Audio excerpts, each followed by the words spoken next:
Good day folks, the Pro Audio Journalist here. Please like and subscribe, your support is appreciated.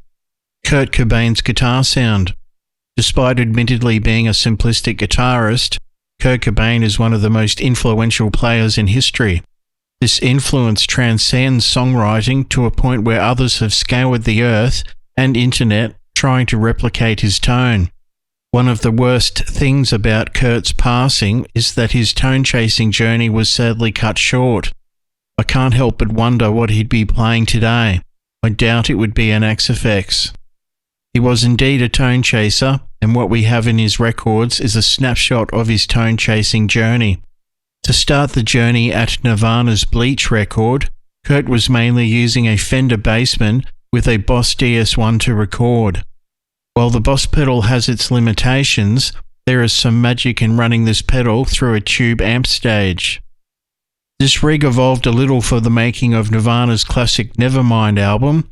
Many believe this tone was mainly a Boss DS1, however, producer Butch Vig has stated that he preferred to get the distortion from the amps rather than the pedal for the main tone. Typically 5 tracks were recorded for the rhythm tone. 2 hard pan tracks were recorded using a rack mount Mesa Studio preamp, using the distortion from the actual unit, not a DS1 pedal. This Mesa preamp was used with a solid-state Crown Powerbase 2 power amp into a Marshall 4x12 with Celestion speakers that were 1980s era G12 T75s. Personally, I believe these speakers are the most important aspect of this tone. Butch Vig has stated that he put 4 different mics on the amp cab, 1 on each speaker of the 4x12, and Kurt decided which mics he liked for each song. The mics were a Neumann U87, a Sennheiser 421, an AKG 414, and a Shure SM57. Another 2 tracks were recorded with the inbuilt overdrive of the Fender Bassman, a very mid-heavy tone. The final track was a mono recording of the Boss DS1 pedal into the front of the Fender Bassman, again a very mid-heavy tone. It is rumoured that Kurt also used a Proco Rat pedal on some songs, with the pedal simply plugged into the console for one song. A Vox AC30 was requested by Butch Vig for the clean tones, and that is what you're hearing at the beginning of Smells Like Teen Spirit. It is possible that this rig was altered for different songs, but I believe the majority of the major singles of this record were recorded with this setup. Kurt's rig had changed somewhat for the In Utero recordings. Kurt brought in a Fender Quad Reverb, which is very close to a Fender Twin, going by the schematic, according to Nirvana tone chaser Aaron Rash. I will link his channel below.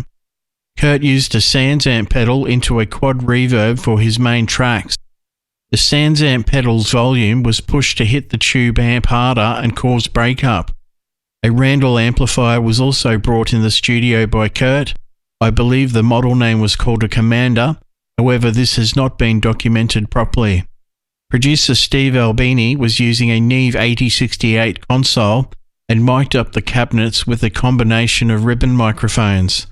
These mics were the RCA 74B, STC 4038, an RCA BK5 because it has a raspy sound, and a Bayer M130 due to the crisp high end. Albini is known for pulling the mics back from the cab's grill cloth. He claims you hear more of the actual amp this way. It's best to aim for about 6 to 12 inches off the grill. He has stated that he generally only uses 1 or 2 microphones on the main guitar sounds.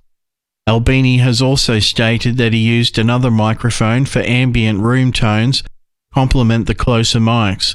Possibly the STC 4038 was used, however he has alluded to a Neumann U67 being used somewhere in this process. Albini has also commented that little to no EQ was done to these guitars, possibly a click of brightness or a click of low end on the console, as he said. In conclusion, my opinion is that no one has come after Nirvana with a similar sound. Even the Foo Fighters records sound rather different. Further evidence that musicians are the magic ingredient to putting these famous tones to use. I hope this helps you guys. I'm the Pro Audio Journalist. I'll see you in the next one.